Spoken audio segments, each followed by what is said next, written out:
Police in Maryland have put out a warning about this over-involved mom. A lawmaker in Pennsylvania wants to put a tax on violent video games. This woman allegedly poisoned her husband with antifreeze so she can marry a prison inmate.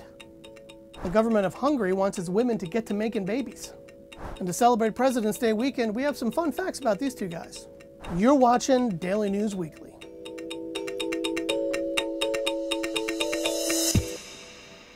I think we're okay. I think we're all set up there. This is Daily News Weekly, where we highlight the stories from the past week that you might have missed.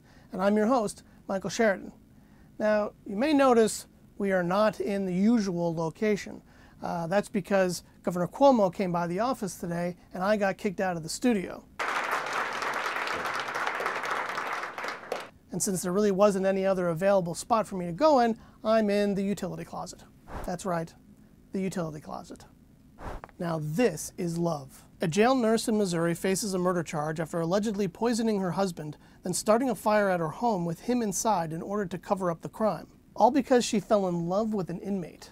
According to KMIZ 17 News, Amy Murray apparently was having a romantic relationship with Eugene Claypool, an inmate at the Jefferson City Correctional Center. That's where Murray worked as a nurse. In December, the woman used antifreeze to poison her husband, according to court documents. She then took her 11-year-old son and the family dogs to McDonald's after allegedly setting the fire. Authorities say Murray told Claypool, who was in prison himself for second-degree murder, her husband was, quote, out of the picture, and she wanted to marry him.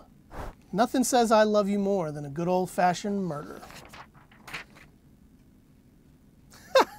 A Pennsylvania lawmaker thinks he's found the solution to funding school safety: taxing violent video games. Representative Christopher Quinn is looking for a way to raise money to improve school safety features, such as installing bulletproof windows and metal detectors. To pay for it, he wants to levy a 10% tax on video games that are marked as mature or adult only, according to the Morning Call, and he claims that it could raise up to $3.5 million a year for the state. Quinn says this isn't so much about violent video games as it is about school safety and raising money to help improve schools. He says, I'm simply trying to make schools safe. The video game industry, of course, is not happy about this. They see it as an attempt to link violent video games to school shootings. Multiple studies, however, have shown that violent video games like Call of Duty do not make people violent. Anybody who's played a video game knows that you can get angry playing them. It doesn't matter if it's a violent game or if it's Donkey Kong. It can be frustrating and you can throw a controller or lose your temper. That doesn't necessarily mean you suddenly become Charles Manson. It does seem, maybe, that Quinn is making a connection between school shootings and violent video games. The Morning Call noted that a memo in the bill cites a National Center for Health Research article which states video games increase aggressive thoughts, behaviors, and feelings in both the short term and long term, and also desensitize people to aggressive behavior. Quinn insists, however, that all he's ultimately trying to do is find funds that can help us fund what we need for our schools. What do you think? Is it fair to tax violent video games like this? Or is this just a way of somehow blaming video games for the violence that's caused in our schools? Is this your mom? Police in Maryland are warning people at Towson University about a woman who is apparently going around trying to find a date for her son. Authorities released this image hoping to identify the woman. She's believed to be in her 50s and has been known to frequent the campus's Cook Library and Center for the Arts. Police say she hasn't done anything criminal, she's just bothering people. Apparently she's going up to them, showing them a picture of a person on their phone, and then asking if they want to go out with them. Now, assuming the person in the photo she's showing people is actually her son, the only thing she's really doing is making sure he never gets laid. The birth rate in Hungary is apparently really low and is getting lower, so the government is bribing women to have babies.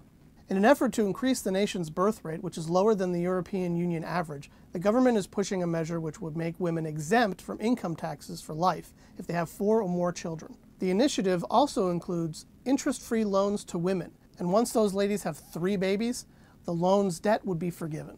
In addition, the government plans to invest in 21,000 new nurseries in the next few years, and increase healthcare spending by as much as $2.5 billion. The Hungarian government has tried gimmicks like this before. However, it doesn't seem like it works since the birth rate in that country is still very low and getting lower. So why exactly is the government of Hungary using tax incentives and so forth to increase the birth rate? Because the country is anti-immigrant and doesn't want to use immigration in order to increase the overall population of the country. Hungarian people think differently, said Prime Minister Viktor Orban. We do not need numbers, we need Hungarian children. So this is President's Day weekend, so we decided as a fun thing to just throw in a few facts about two of the presidents that are most often thought about during this holiday, President Abraham Lincoln and President George Washington. I honestly found this really fascinating. When Lincoln was assassinated, he apparently had several items in his pocket. They included 2 pairs of spectacles and a lens polisher, a watch fob, a brown leather wallet containing a $5 Confederate note, and a pocket knife. I love the knife. I don't know why. I just think that's really cool that the President of the United States walked around with a pocket knife. As for George Washington, he famously had really bad teeth, and at one point had them all removed. Legend suggests that maybe he had wooden teeth, and I don't know if that's true or not. However, he did have teeth that were at times human, animal, gold, ivory, and lead. How do you like dem apples? Huh? Get it? Apples? Because George Washington chopped down the apple tree. It wasn't an apple tree, it was a cherry tree. Oh, cherry tree? Yes. Oh. Never mind. And that's this week's episode. Thank you for watching, and hopefully next week we'll be back in our usual studio. Not that this isn't a lovely location.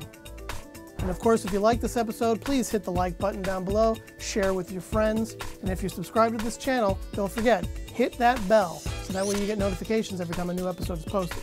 I'm Michael Sheridan. My social links are down below. Now, I've got to get out of this room because I'm fairly certain they locked me in. Can I get out of here, please? Hello? Hello?